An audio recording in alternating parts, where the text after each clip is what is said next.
Drop a comment and share a book that reminds you of family, because this story begins with one. In the icy stillness of a New York winter, Robert Langley walks into the New York Public Library, not as a CEO, not as a publishing titan, but as a man hollowed by the past. It's been 20 years since he last saw his sister Laura, since a single argument fractured their bond forever. Now, 48, powerful but painfully alone, Robert funds library literacy programs, a quiet penance no one knows he's paying. But today, something changes. In the dim corner of the children's section, he sees a young girl selling used books. Her name is Clara. She's 10 years old, fiercely brave, and trying to earn money for her grandfather's medicine. But it's not just her determination that stops Robert in his tracks.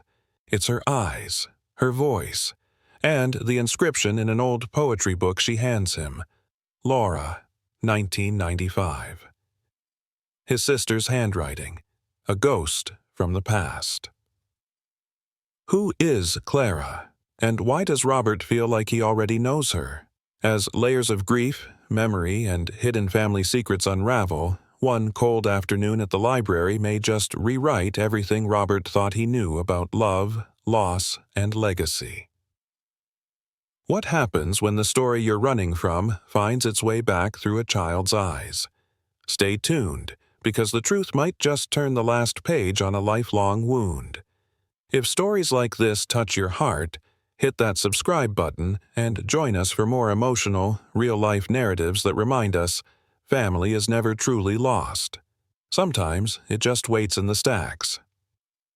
The biting wind swept down Fifth Avenue, whipping around the marble lions of the New York Public Library as if even stone could feel the chill of winter's breath. Inside, warmth wrapped itself around patrons like an old wool coat, quiet, comforting, worn in. Shelves groaned with history, children whispered between pages, and the hum of the learning echoed through the vaulted ceilings.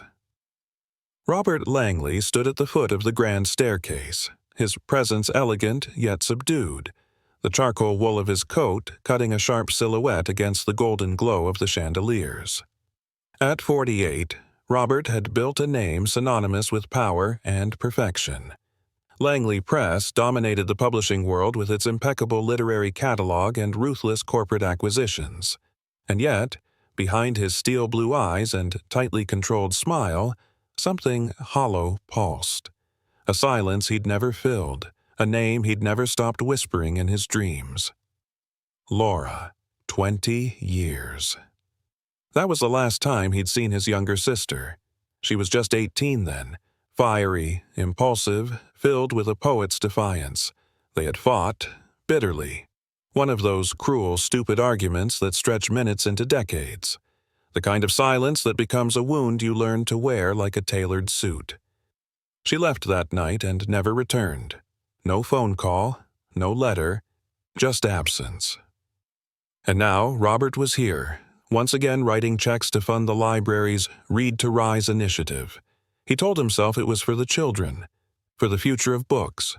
But somewhere, deep down, he knew it was penance. A way to pay off guilt, like an overdue fine no one else could see. "Mr. Langley, your signature here, please," said the head librarian gently, handing him a clipboard with the trembling hands. Everyone knew who he was, but no one really knew him. Robert took the pen, signed with practiced fluidity, and turned to go. That's when he saw her. A little girl, no more than 10, perched beside the information desk.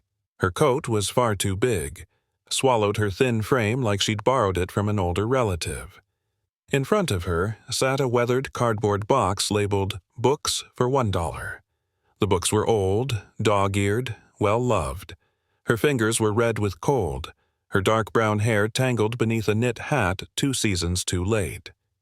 But it was her eyes that stopped him. Deep brown, wide, serious, haunted. They were Laura's eyes.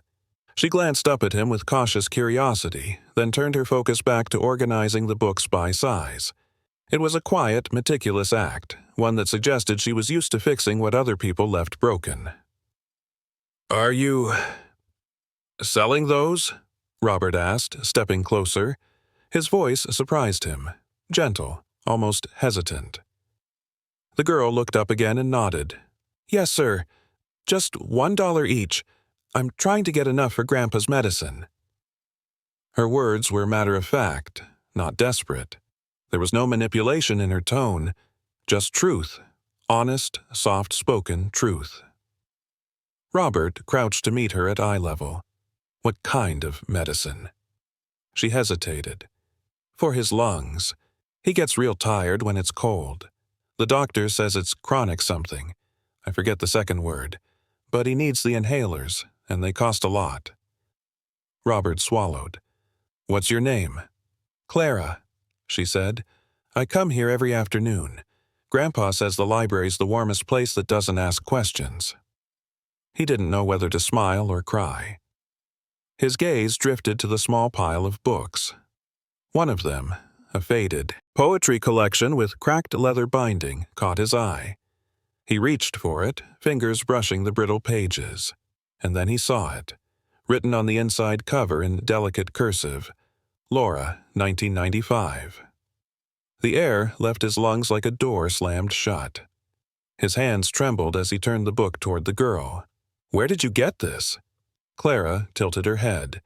It was in Grandpa's trunk. I don't think he knows I took it. Kept a lot of old things. This one had a flower in it. She pointed to a dried petal tucked between the pages of an Emily Dickinson poem. Do you like poetry? I used to, Robert whispered. She studied him for a beat longer, then smiled gently, her front tooth missing. You can have that one, for free. He blinked. No, Clara. I'm going to buy all of them.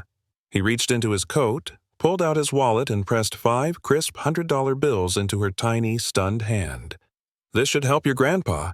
Clara's eyes widened, but she didn't leap up or cheer. Instead, she looked at him quietly and said, Thank you, sir. That's very kind. But why would you do that?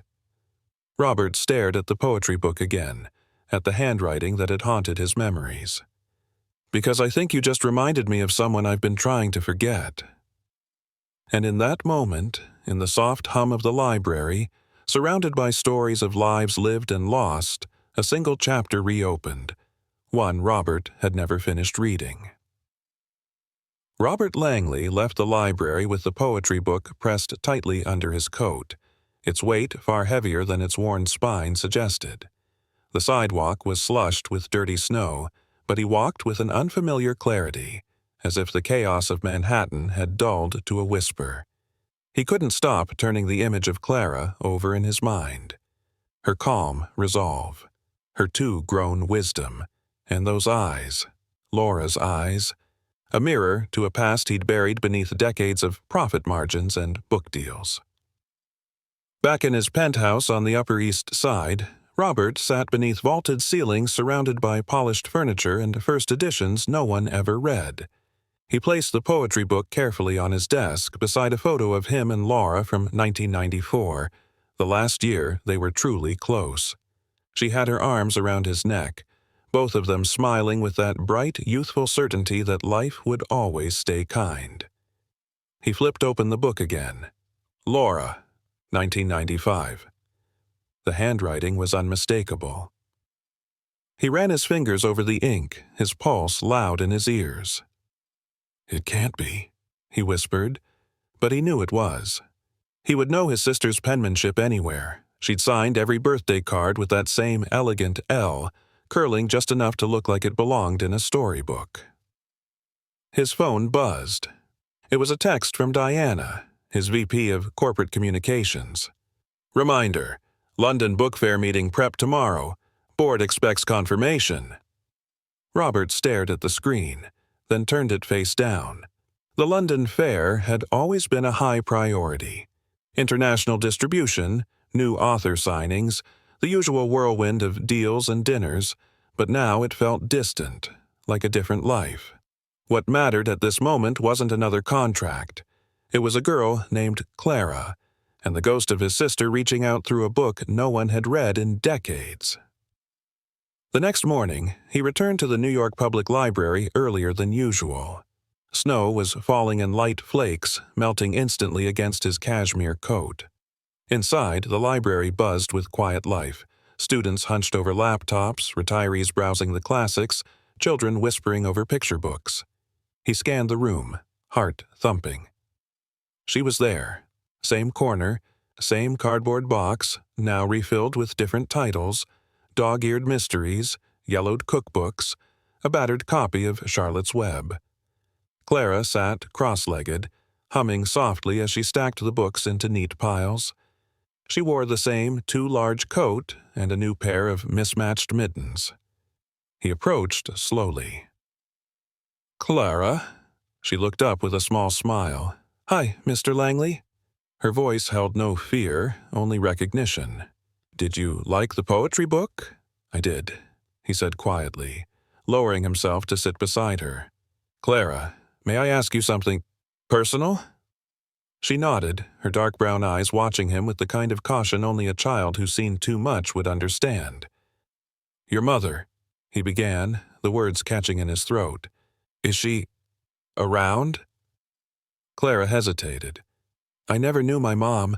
Grandpa says she died before I was old enough to remember." Robert's breath caught. He swallowed hard. "Do you know her name?" Clara tilted her head, thinking. "I think it was Laura, but Grandpa never talks about her much, just says she made some hard choices." Robert blinked rapidly. Laura, dead. The confirmation felt like a knife. "And your grandfather?" he asked softly. "What's his name?" "Mr. Harold Bennett," she said brightly.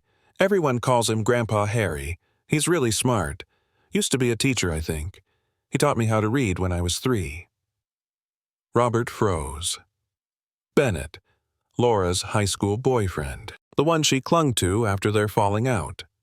He had dismissed the relationship then, called it reckless, temporary, but apparently it hadn't been.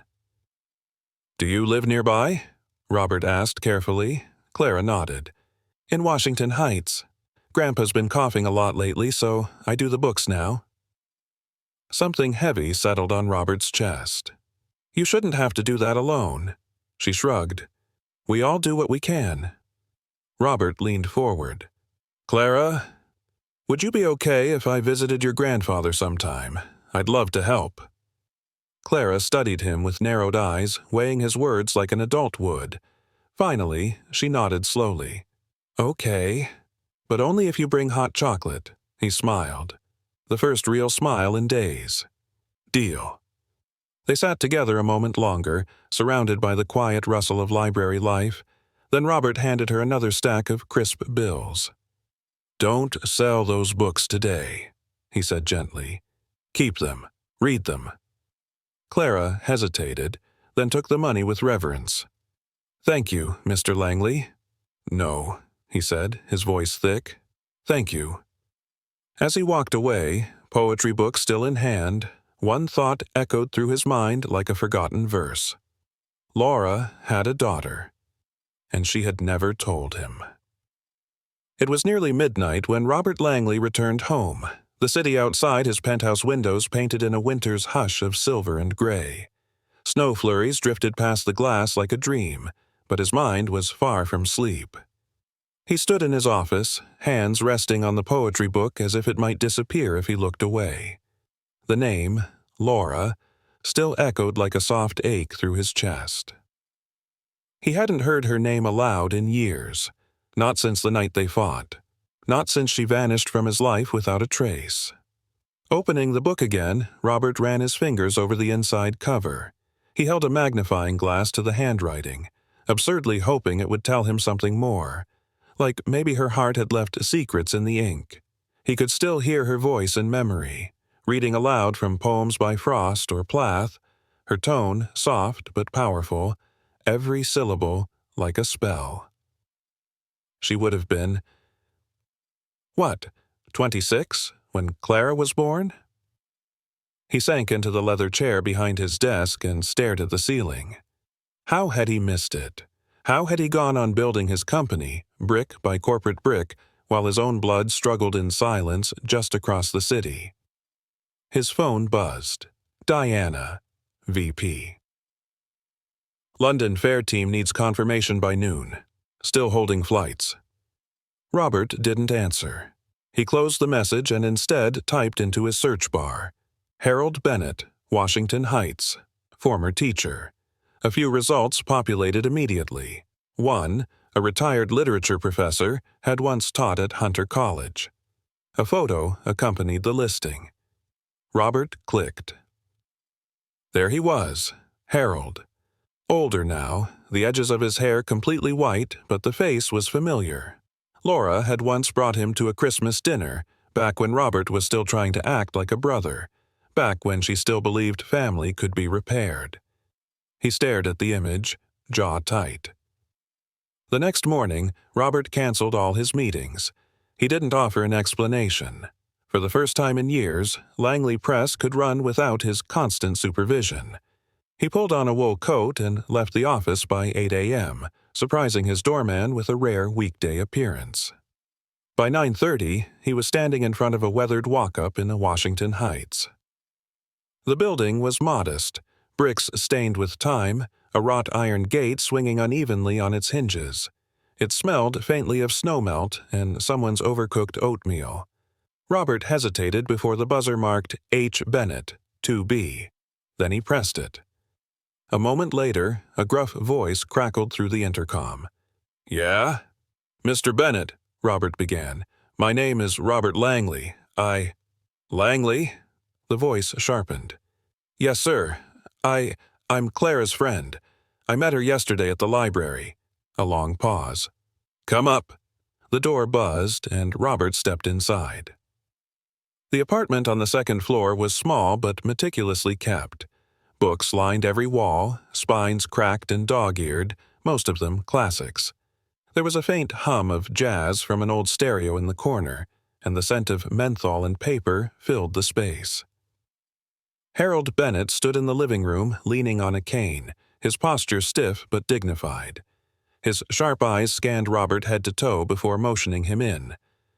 "So," Harold said, voice dry, "what does a man in $1,000 coat want with my granddaughter?" Robert swallowed, uneasy. "I didn't come here to make assumptions.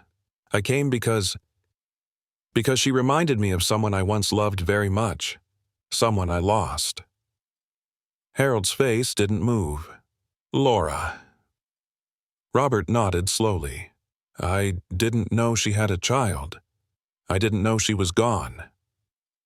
Harold's jaw twitched. "She died in a car accident 7 years ago. Hit and run. The police never found the driver." Robert sat down slowly, as if the air had thickened. "I'm so sorry." Harold looked away, his voice brittle. "She was already gone before that, in a way. After you shut her out, she never quite came back." Robert's throat burned. "I thought she lied to me. About the pregnancy. About everything." Harold turned toward him sharply. "Laura never lied. She was heartbroken. You wouldn't even read the letter she left." "What letter?" Robert asked, eyes narrowing. Harold stood with effort, moved to a drawer in the bookshelf, and returned with a thin, folded envelope, yellowed with age. It was addressed in that unmistakable script, "To Robert, if you ever change your mind." With trembling fingers, Robert opened it. Inside, Laura had written of the baby, of her hope that he'd one day believe in miracles. She explained how she'd kept the news from him when he doubted her, how she never wanted Clara to feel unwanted. She said she loved him, but that she had to let him go, for her child's sake. The words blurred as tears filled Robert's eyes. "I never saw this." "No," Harold said flatly. "Because you didn't want to see anything then. But maybe now, it's different." Robert sat in silence, the letter clutched in his hands like a lifeline. Then, from down the hallway, a small voice rang out. "Grandpa, is that Mr. Langley?" Clara stepped into the room, her cheeks flushed from the cold, her mittens in one hand, a book in the other. She smiled when she saw him. Robert rose slowly. "Hi, Clara." She tilted her head. "Did you come to visit Grandpa?" He nodded, voice raw. "Yes, and to thank him for something very important." Her smile widened, completely unaware of how the world had just shifted beneath their feet. Robert glanced back at Harold, who simply gave a small, knowing nod. The past wasn't finished with them yet, but maybe, just maybe, it was finally willing to lead them home. The air outside Harold's apartment was sharper than Robert remembered. It bit at his cheeks as he stood on the stoop, the letter from Laura folded neatly in his coat pocket, pressing against his heart like an old wound reopened. Clara had returned to the kitchen, humming softly as she reheated soup for her grandfather. She'd offered Robert a bowl, her kindness effortless, and he had accepted, more out of reverence than hunger. Every movement she made, every syllable in her voice carried traces of Laura. The way she smiled when nervous, the way she watched people when they thought no one noticed. He'd left the apartment not long after lunch, promising to return, promising something he wasn't yet brave enough to name. But that night, in his penthouse, Robert Langley didn't return to his spreadsheets or board memos. He sat at the grand oak table he usually reserved for business dinners and opened a legal pad. For hours, he scribbled ideas, resources, names, hospitals, doctors, pediatricians, private tutors. He knew money couldn't replace love, but maybe it could ease the burdens Laura had carried alone for too long. Still, all of it felt abstract, until morning arrived. The sun barely crested the rooftops of Upper Manhattan when Robert stepped out of a black SUV and walked the short distance back to Hope Street Library. The sidewalk was dusted with frost, the air crackling with winter's threat, and there, tucked into the corner by the main steps, sat a familiar display. A modest blanket spread neatly over the concrete, a few milk crates stacked to create a makeshift table, and atop them, paper-wrapped bundles of books labeled with handwritten price tags. And Clara. She wore the same patched coat, its sleeves a bit too short, her scarf wrapped tight around her chin. She didn't see him at first, too focused on organizing the paperbacks. Her breath came out in white clouds, and she rubbed her hands together for warmth. Robert approached quietly. "You're here early," he said gently. She looked up, surprised, but not startled. "Mr. Langley, I didn't think you'd come back." "I said I would," he replied softly, "and when I make promises, I try to keep them." Clara smiled, cheeks pink from the cold. "You're not like most people." Robert glanced at the books. "Business good today?" She shrugged. "Kind of slow. Most people just rush by." He nodded, crouching beside her. "You remember yesterday? That poetry book you gave me?" Clara nodded. "I recognize the name inside. Laura was my sister." She blinked slowly. "Your sister?" "My only sister," he said. "We lost touch a long time ago. I didn't know about you." She looked down at her mittens. "Grandpa says Mom didn't like to talk about the past." "I think she was trying to protect you." Clara stayed quiet for a long moment. "Sometimes I dream about her. I try to remember her voice, but it keeps fading." Robert felt his chest tighten. "I remember it," he said. "She used to read to me when I was your age, mostly poetry. Her favorite was Dickinson." Clara's eyes lit up. "She read me that too. The one about hope? With feathers?" He nodded. "That was the one." She pulled a folded flyer from her bag and handed it to him. "There's a book fair next weekend, but I don't think we can go. Grandpa's not feeling great. He wheezes a lot." Robert studied the paper. The fair was hosted at the public library downtown, a space he knew well. It was once where Langley Press had launched its first children's series. "I know some people at the library," he said slowly. "Maybe we could figure something out. What if I helped you get there?" Clara tilted her head, cautious now. "Why would you do that?" Because I think your mother would want me to, he said honestly. Because I wasn't there before, and that's something I want to change. She looked at him for a long time, her brown eyes searching his face like she was putting puzzle pieces together. My grandpa won't take charity, she said quietly. I'm not offering charity. I'm offering help. Clara studied him again. There's a difference? Robert smiled faintly. A big one. Just then, a man in a worn coat paused to look at the books. How much for the Bradbury? $3, Clara said quickly. The man dug into his pocket and handed her $4. Keep the change, kiddo. She grinned. Thanks, mister. Robert watched the transaction, amazed. She had her mother's grace, her conviction. When the man left, Clara turned back. You could help carry the crates to the bus stop. They get heavy. Done, Robert replied. And maybe, she added hesitantly, you could read me some of the poems you and Mom liked? His throat caught. I'd love to. They packed up together. The library door opened, and for a moment warmth spilled onto the street. Clara stepped inside, the bell above the door jingling lightly. Robert followed, cradling the milk crate like it held something fragile. Because it did. Robert hadn't stepped foot inside a hospital's emergency wing in years. Not since his father passed from complications in a quiet corner room at Mount Sinai. The fluorescent lighting, the muted intercom announcements, the sharp scent of antiseptic, it all came rushing back as he walked alongside Clara, who clutched the tattered strap of her canvas bag like it was armor.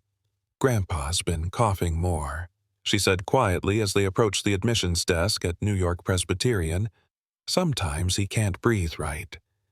Robert nodded, offering a reassuring glance. We'll make sure he gets help. I've already arranged a pulmonology consult with one of the best doctors in the city, Dr. Feldman. He's waiting. Clara gave a small, wary nod, still uncertain whether kindness from strangers could be trusted. Harold was resting in the same green cardigan he'd worn when Robert first met him, his eyes glassy but alert as they wheeled him into the exam room. Clara sat beside him, holding his hand, and Robert stayed near the door, feeling simultaneously like an intruder and a guardian. I don't know how to thank you, Harold rasped when they were alone for a moment. His voice was hoarse, every word laced with the effort of breath. You didn't have to do any of this. Robert shook his head. Actually, I did. Harold studied him. Because of Laura? Robert didn't answer right away. Instead, he looked at Clara, now curled in a chair, eyes beginning to flutter closed. Because I've failed too many people. And I'm not going to fail her daughter. A soft knock interrupted them as Dr. Feldman stepped in, clipboard in hand and expression carefully composed. We've completed the initial imaging. His lungs are compromised, chronic obstructive pulmonary disease, likely exacerbated by exposure and lack of treatment. He'll need bronchodilators, oxygen support, and rest. Will he be okay? Clara asked, suddenly wide awake, her voice trembling. Dr. Feldman knelt beside her chair. We caught it before it became an emergency. But yes, he'll need to stay a few nights and begin a treatment plan. With proper care, he has a good chance to regain stability. Clara blinked rapidly, fighting tears, then nodded. Robert placed a hand gently on her back. You can stay with me while he's here, just for a few days. You'll have your own room. She looked up at him, uncertain. What if Grandpa wakes up and I'm not there? We'll visit every day, I promise. Robert hadn't made many promises in his life that weren't typed in contracts, signed in ink. But this one wasn't negotiable. Not to him. Not anymore. That night, Clara stood at the entrance of Robert's penthouse, eyes wide at the view of the Upper East Side glowing through towering windows. The apartment was pristine, polished, museum-like, designed for success, but not for living. You don't have a TV in the living room? She asked, peeking around. I watch the news on my laptop, Robert said, loosening his tie. I guess I'm not much for lounging. She wandered to a shelf, her gaze scanning leather-bound first editions and signed author collections. "Do you read all these?" "I've read most. Some are just for show." He paused. "The important ones are in my study." Clara nodded, then wandered to the guest bedroom. Her steps slowed at the threshold. "You can sleep here," Robert offered gently.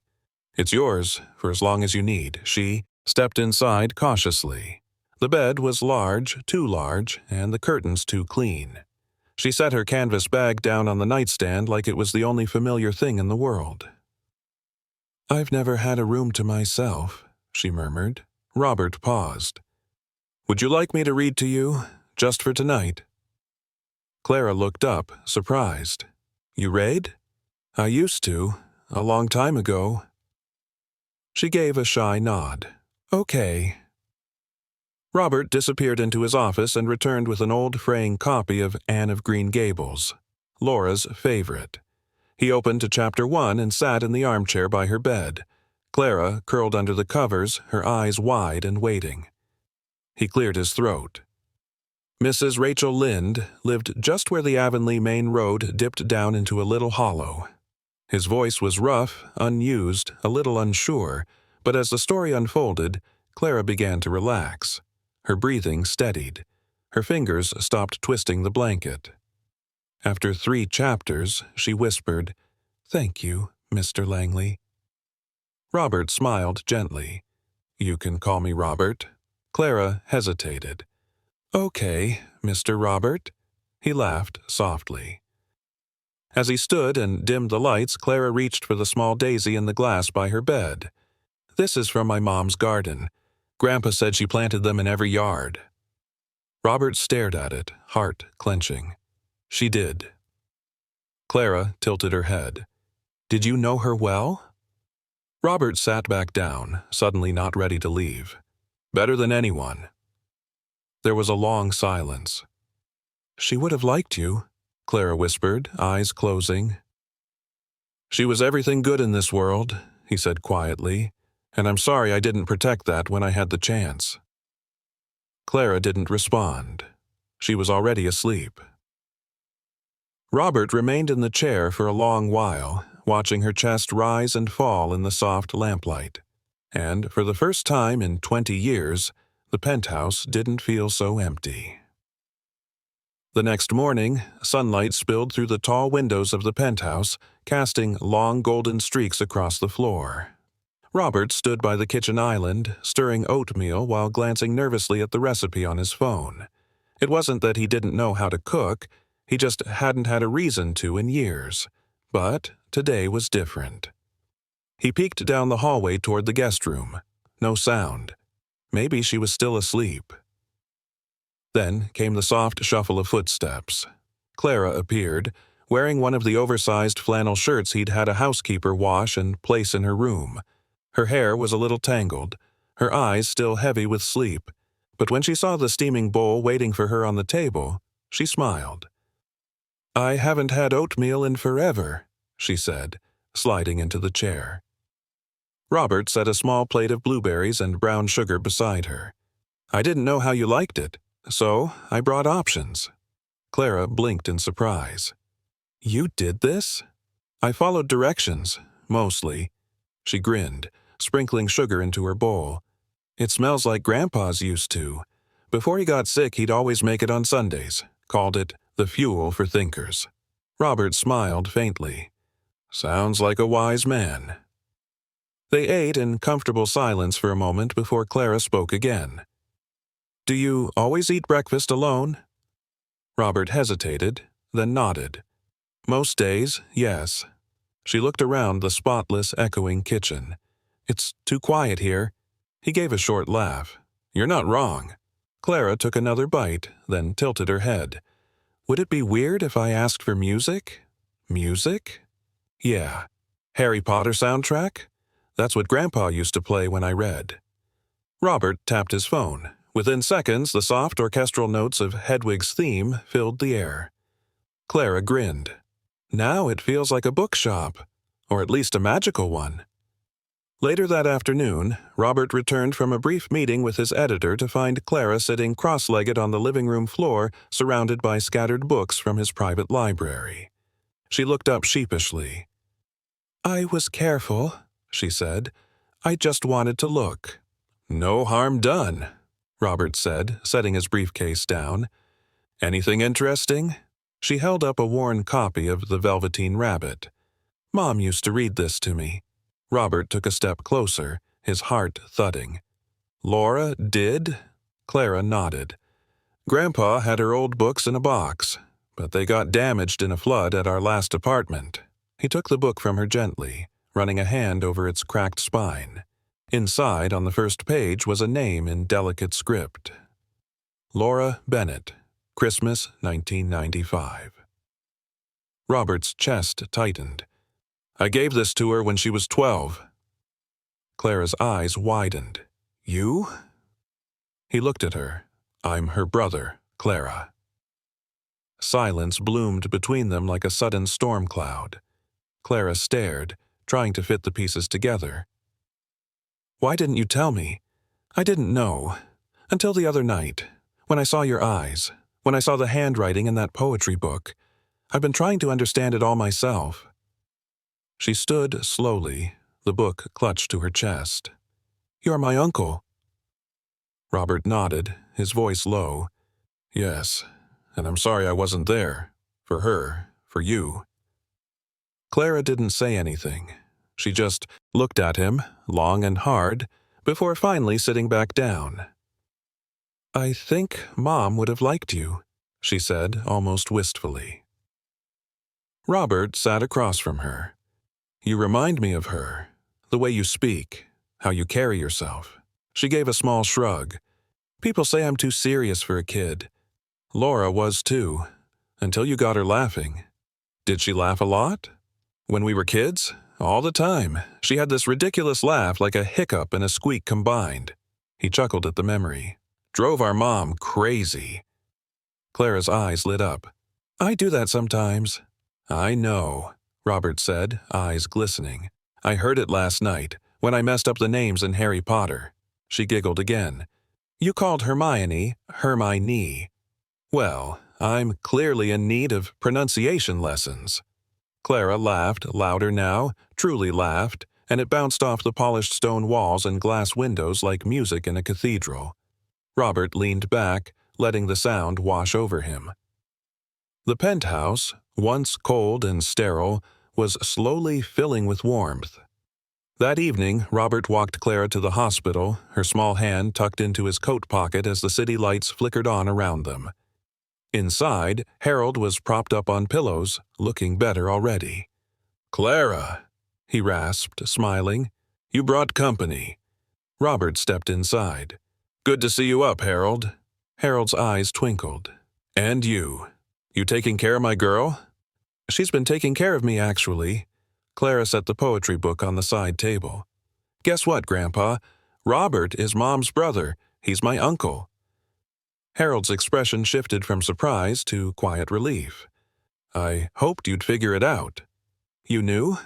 "I suspected, but it wasn't mine to say. That was Laura's story. And now, yours." Robert looked down. "I should have never let her go."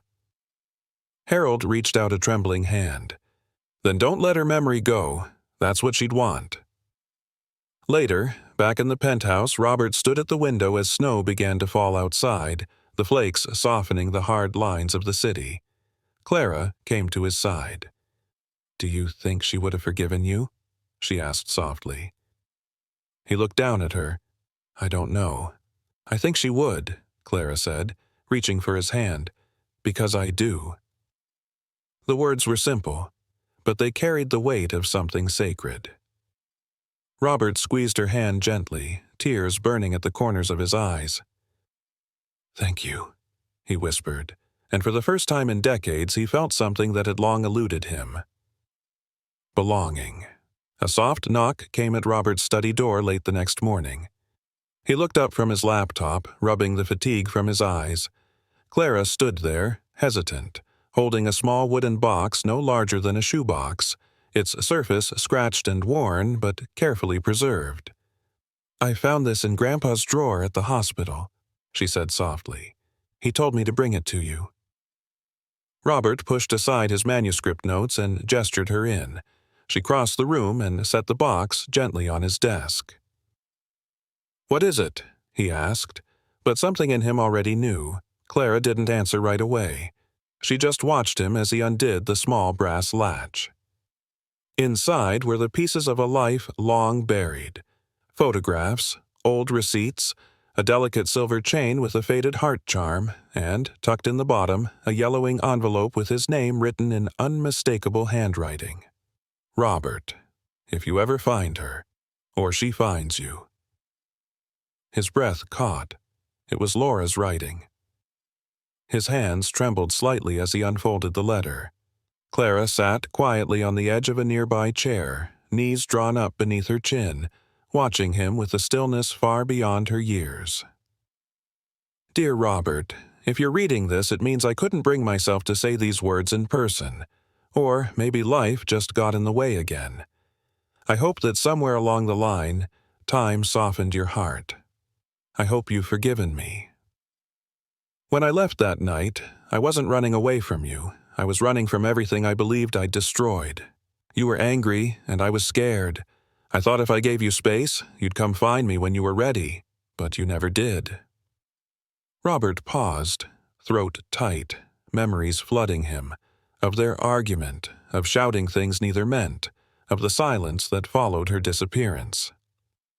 "I had Clara 3 months later, and I told myself I'd raise her strong, like Mom was. But there were nights I wanted to call you, to tell you about her first words, the way she laughed like you did when we were kids. But by then, I didn't know if you'd want to know. She deserves to know you, Robert, and maybe you need to know her too. If this letter ever finds you, please don't carry guilt. I made my choice. I raised her with love, and she's incredible. If you're lucky enough to meet her, you'll see. Always your sister, Laura." When he finished reading, Robert remained still, staring at the final words as if they could somehow speak again. Clara's voice broke the silence. "She never stopped loving you, did she?" Robert blinked back the sting in his eyes. "No. And I didn't stop loving her either. I just forgot how to show it." Clara stood, coming around the desk. "She kept that letter all this time. Grandpa said she rewrote it 3 times, but never mailed it." Robert looked down at the silver heart charm. It had been Laura's since she was 12. He remembered buying it for her with money he earned from a summer job shelving books at a used bookstore. "She carried our history," he murmured. "All the parts I tried to bury." Clara's fingers grazed the edge of the charm. "You're not burying it anymore." There was a strength in her tone that startled him. He looked at her, really looked, and for the first time saw not just his sister's reflection, but someone uniquely herself, resilient, steady, watching him not with the vulnerability of a child, but with the clarity of someone who'd grown up needing truth more than comfort. He placed the letter back in the box, shut it carefully, and met her gaze. "You deserve to know everything. About her, about me, about the Montgomerys." Clara nodded, then paused. "Can I ask something first?" "Of course. Did she ever forgive herself?" Robert exhaled slowly. "I don't know, but I hope she did, because there was never anything to forgive." Clara looked away, swallowing hard. "Sometimes I wonder if I was the reason she left, if I was just too much." Robert's chair scraped quietly as he stood. He crossed to her and gently placed his hands on her shoulders. "No, Clara, you were never too much. You were everything she wanted, everything she fought for, everything she protected." Her eyes brimmed, but she nodded. That night, Robert retrieved the letter again and placed it in a protective sleeve. Then he opened a new document on his laptop, titling it simply, "What Was Left Behind." The first line he typed read, "My name is Robert Langley, and for 10 years I mistook success for purpose. until a little girl in a library taught me how to read life again." As he wrote, the distant sound of Clara's laughter drifted down the hallway. It wasn't quite Laura's hiccup squeak. It was warmer, fuller, edged with new life. He smiled to himself, tapping the spacebar slowly, letting her laughter fill the silence his sister had left behind. It was just after sunrise when Robert's phone buzzed with a call from the hospital. Clara was still asleep in the guest room, curled up in the oversized armchair beneath a quilt, the edges of a paperback slipping from her fingers. Robert walked quietly into the kitchen to take the call. "Mr. Langley," the nurse said gently. "Mr. Whitaker is awake. He's asking for Clara." Robert's breath caught. "How lucid is he?" "More than yesterday," the nurse confirmed. "You should come soon." Within the hour, Robert and Clara were walking through the chilled morning air toward the Presbyterian hospital. Clara held Robert's hand, the way a child might cling to reassurance, but not fear. She was quiet, deep in her own thoughts. They found Harold Whitaker sitting upright, tubes still running from his arms, but a faint smile on his face as Clara burst into the room. "Grandpa!" she exclaimed, rushing to his bedside. Robert stayed by the door, uncertain. "Hey, sunshine," Harold rasped, cupping her cheek with a trembling hand. "I knew I'd see your face again." She climbed into the chair beside him, grasping his hand tightly. "You scared me." "I scare myself these days," he chuckled, then coughed, the sound harsh and dry. When he looked past her and saw Robert, something shifted in his gaze. "You must be Robert Langley." "I am," Robert said softly. "I'm helping Clara. I found her at the library." Harold's eyes sparkled with something unreadable. Regret, maybe, or recognition. "You look just like your father." Robert blinked. "You knew him?" "Briefly," Harold nodded. "Long enough to understand where Laura got her fire." Clara looked between them, puzzled. "You mean, you met Great-Grandpa Langley?" Harold smiled faintly. "Something like that." There was a long pause until Robert finally asked, "Why didn't you ever tell me where she was, after she left?" Harold didn't answer right away. He looked at Clara and squeezed her hand. "Because she asked me not to. She needed space. From everything. From everyone. She didn't want your world to swallow her. She wanted to raise her daughter in peace." Robert exhaled slowly, nodding. "She did that. Clara's amazing." Harold smiled at his granddaughter, eyes soft. She always was. The room fell into a gentle quiet until a sudden knock interrupted them.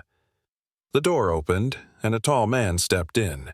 Broad shoulders, expensive coat, confidence radiating from every movement. His eyes scanned the room and landed on Clara. "There she is," he said with a practiced smile. "My daughter." Robert stood instantly, tension coursing through him. Clara shrank back in her seat. "Who are you?" The man's smile tightened. "My name is Mark Holloway. I'm your biological father." Robert moved instinctively between them. "That's not possible." Mark's gaze shifted toward him with irritation. "And you are?" "Robert Langley," he said firmly. "Clara's uncle. Laura's brother." Harold was already coughing violently, trying to sit up. "That man," he wheezed, "is not family." Mark stepped forward. "Listen, I don't want trouble. I just want my daughter, and I have legal rights. Laura and I were involved. Briefly. I didn't even know she had the baby until recently." "Really?" Robert said, his voice cold. "Because there's no mention of you in any birth record, no DNA match, no custody claim. And you've had 9 years to come forward. Why now?" Mark's eyes darkened. "Does it matter? I'm here now." Clara's voice came softly from behind Robert. "You're not my dad." The words cut through the tension like a blade. "You don't know me, sweetheart," Mark said, his tone shifting to patronizing. "I can be good for you. I've got money, lawyers, a future." "I already have a future," Clara replied, standing now, trembling but resolute. "And it's not with you." Robert placed a steady hand on her shoulder. "You should leave," he said to Mark, voice low but lethal. Mark's smile vanished.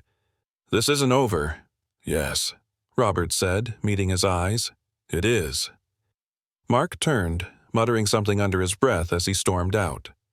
Robert turned to Clara, who was visibly shaken. "Are you okay?" She nodded, but her voice cracked when she whispered, "Why do people lie about love?" Robert crouched in front of her, emotion tightening his chest. "Because they don't know what it means. But you do. Your mom taught you that, and you taught me."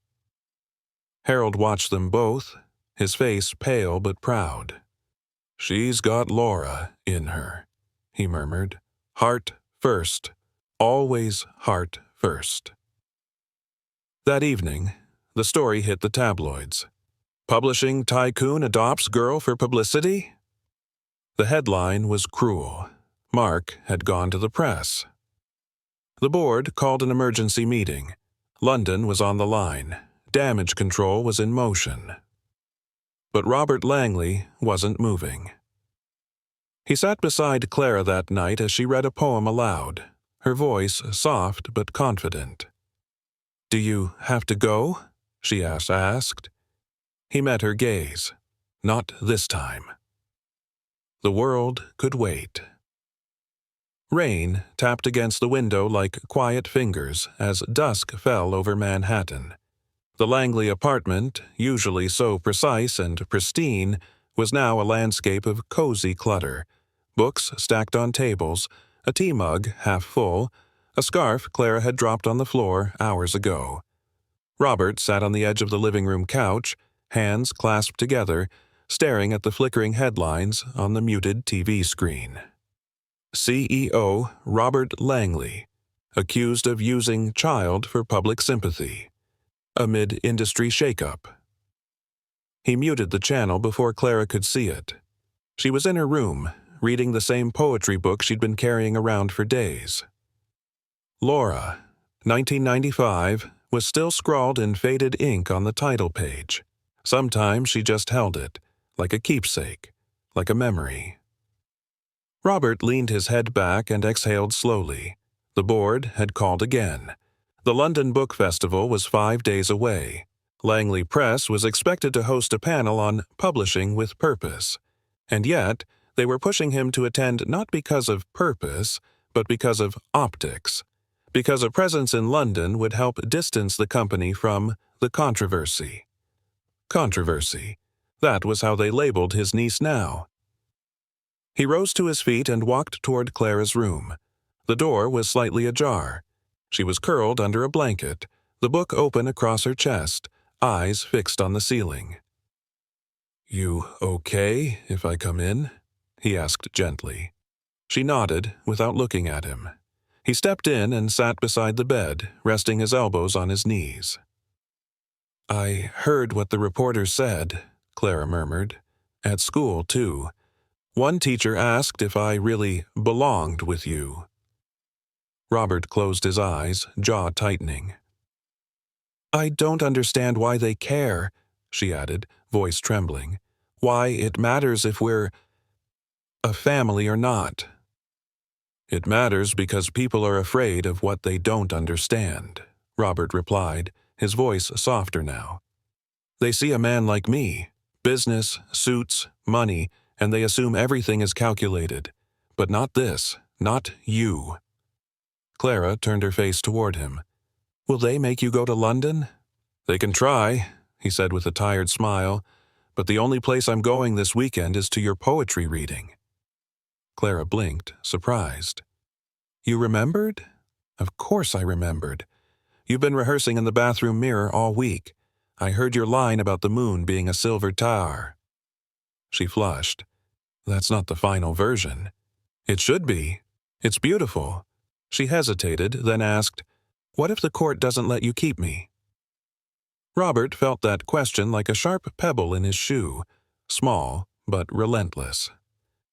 "I've got lawyers," he said, trying to keep his voice steady.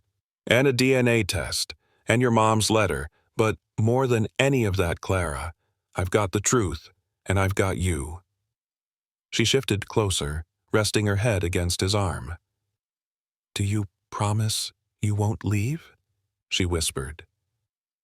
He wrapped his arm around her shoulders, holding her gently but firmly, as if anchoring her to something real. "I promise," he said. "I promise I'm staying. I'm not going anywhere, Clara. Not now, not ever." She nodded, the tiniest sob catching in her throat. "I believe you." In the days that followed, the pressure mounted.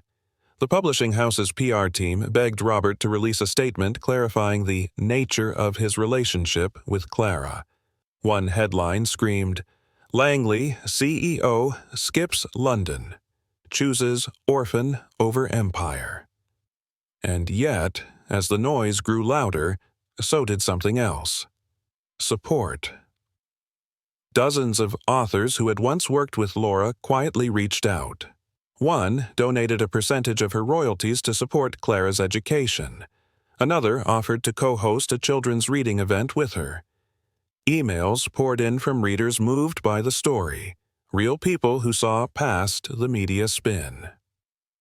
By Friday morning, the board formally summoned Robert to a vote, attend London or be removed as CEO.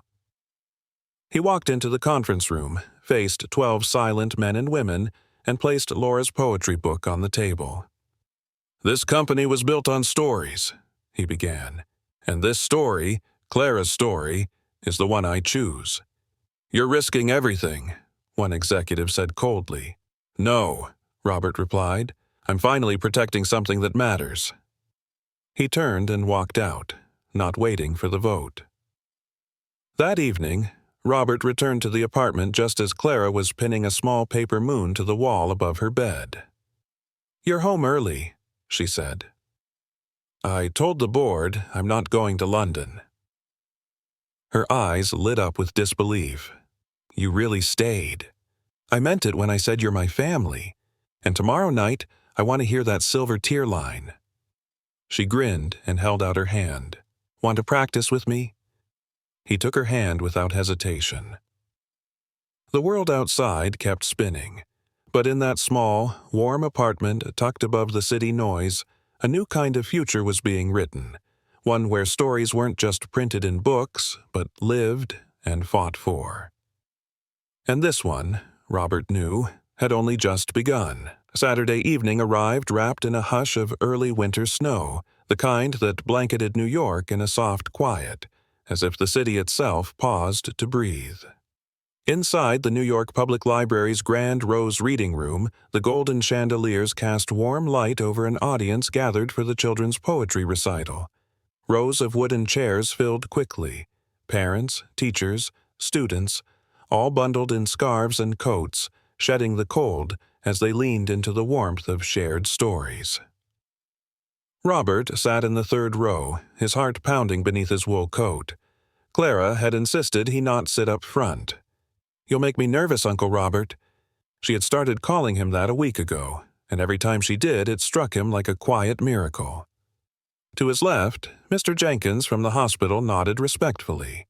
To his right sat Evelyn Ward, the family court liaison who'd called just that morning to inform him that the guardianship case had been accelerated due to unusual public interest. She'd said it neutrally, but he could tell she was rooting for them.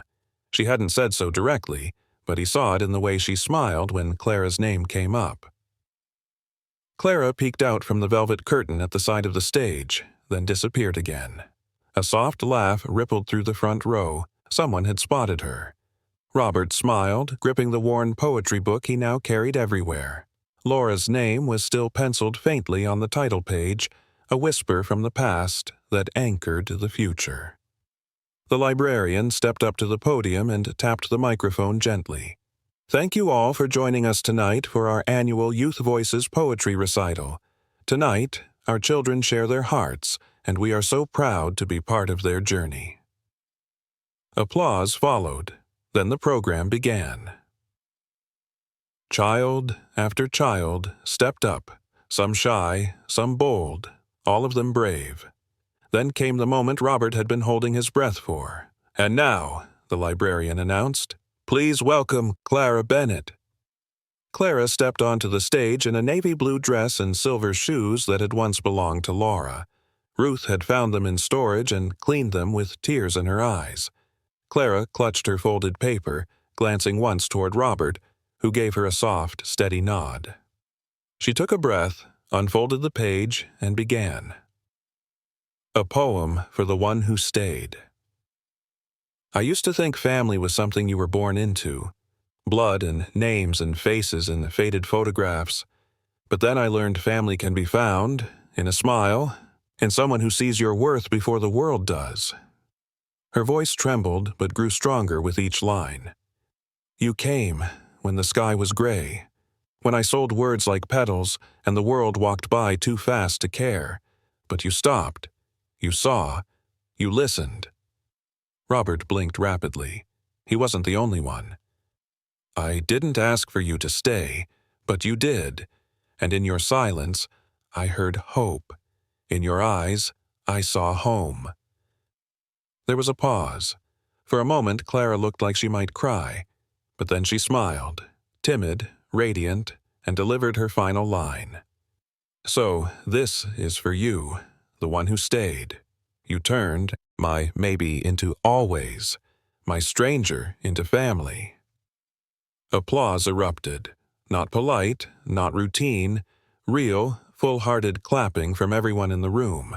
Clara beamed, her cheeks flushed with something brighter than nerves. Pride, relief, joy. She walked off stage with calm grace, her steps light and sure. As she returned to her seat beside Robert, she whispered, "Was it okay?" He leaned down, his voice thick. It was perfect. Laura would have cried halfway through. "Really?" she whispered. "Absolutely. She cried during commercials." Clara giggled, then nestled into his side. He wrapped an arm around her shoulders and held her close. After the program ended, people swarmed with compliments and hugs. Even reporters had shown up, though this time Robert had made sure there were rules, no questions, no flashes during performances. Evelyn Ward pulled him aside near the library's front desk. "That was beautiful," she said quietly. "Thank you," he said. "She's the one with the words. I just carry the umbrella." She smiled. "There's a hearing on Tuesday. But I'll tell you now, between the DNA confirmation, the letters, and tonight, I think the judge already knows who Clara's family is." Robert didn't answer at first. He looked over at Clara, now chatting animatedly with two other children, her hands moving as she retold her poem. The sight struck him with quiet wonder. "I used to think legacy was measured in books," he said finally. "Now I think it's who remembers your kindness when the last page is closed." Evelyn nodded, her eyes bright. "Then I'd say Laura's legacy is in very good hands." That night, as they walked home beneath falling snow, Clara reached for his gloved hand and held it tightly. "Do you think Mom saw me?" she asked, looking up at the stars between the buildings. Robert's throat tightened. He squeezed her hand. "I think she sees you every time you speak from your heart. And tonight, Clara, she heard you loud and clear." As they turned the corner toward the apartment, she added softly, "You know what I liked most about tonight?" "What?" "You stayed." He looked down at her and smiled, the kind that comes from deep, hard-won truth. "I always will." The snow outside Robert's Upper East Side apartment fell heavier the following morning, blanketing the city in stillness. Inside, Clara sat curled in an armchair beside the window, tracing little hearts into the fogged glass. Her recital poem had been printed in the library's community newsletter already, and Robert had clipped 2 copies, one for Clara's scrapbook and one for Laura's poetry journal.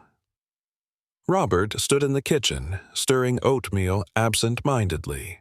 The apartment, once cold and pristine, now held echoes of Clara's laughter, the scent of cinnamon, and drawings taped to the fridge. He glanced over at her, eyes wide and thoughtful, her features reflecting Laura so hauntingly that it hurt. But it was no longer pain that weighed on him. It was the quiet ache of having missed so much and the resolve to never miss another moment again. The doorbell buzzed sharply. Robert wiped his hands and crossed the room to answer it. It was Evelyn Ward. She stepped inside, brushing snow from her coat, her eyes serious but kind. Clara perked up from the armchair. "Miss Evelyn?" Evelyn smiled. "Good morning, sweetheart. I brought something for you." She handed Clara a red folder. Curious, Clara opened it and gasped softly. Inside were several legal papers, each with official stamps and signatures. Robert looked over her shoulder, heart tightening as he read the heading, Order of Guardianship. Evelyn met his gaze. "It's official. The court has granted you full legal guardianship, Robert." For a moment, the words didn't register. Then Clara flung herself into his arms, and Robert held her tightly, blinking back tears that came quicker than expected. "You're really my family now?" she asked, her voice muffled against his shirt. He nodded against her hair. "I always was, but now it's in writing." They sat together on the couch while Evelyn explained the paperwork. The judge was moved by the DNA results, your consistent presence, and Clara's statement, she added. Robert blinked. "A statement?" Evelyn smiled knowingly. "She wrote a letter to the court, said she wanted to stay with the man who bought her books, carried her through a nightmare, and never once looked away." Clara shrugged sheepishly. "I told the truth." The truth? A word Robert had spent most of his adult life hiding behind contracts and press releases. Now it had anchored his world. "I'll need to return to court to finalize the case regarding the imposter," Evelyn added, her voice sharpening. "But he's disappeared since the DNA results proved he wasn't Clara's father." Robert nodded grimly. "He'll resurface, but next time we'll be ready." As Evelyn left, Clara bounded down the hallway toward her room, calling out, "I'm going to draw a picture of our family now." Robert stood for a long moment by the door, processing everything. Then he turned and walked to the bookshelf, retrieving Laura's poetry journal. He opened it to the last page, where a faded note in Laura's handwriting had once haunted him. "If I can't fix what I've broken, let me at least leave something behind to grow in its place." She had. Clara was that something, and now it was Robert's turn to make good on what had once been lost. That evening, he and Clara visited the hospital. Mr. Jennings, Clara's grandfather, was being discharged, though still frail. Robert had arranged for a live-in nurse and converted the guest bedroom to suit his medical needs. "Thank you," the older man whispered, gripping Robert's hand, "for saving what I couldn't. You raised her with everything you had," Robert said gently. "You never let her lose hope." As they loaded him into the waiting car, Clara sat beside her grandfather, holding his hand tightly. She looked out the window and smiled at Robert. It was only a week later, during a meeting with his board, that the final outside conflict came to a head. The chairman of Langley Press cleared his throat. "Robert, you've missed 3 international engagements this quarter. There are concerns among investors. Rumors." Robert stood at the head of the mahogany conference table, the city skyline rising behind him. "Concerns," he echoed softly. "Like the rumor I adopted a child not for love, but publicity?" No one spoke, but their silence answered. Robert pulled out a small hardcover, the first printed copy of a new Langley press release. It was titled Petals for Mama, Poems from the Street Corner, authored by Clara Bennett. "She's not a project," Robert said firmly. "She's not a press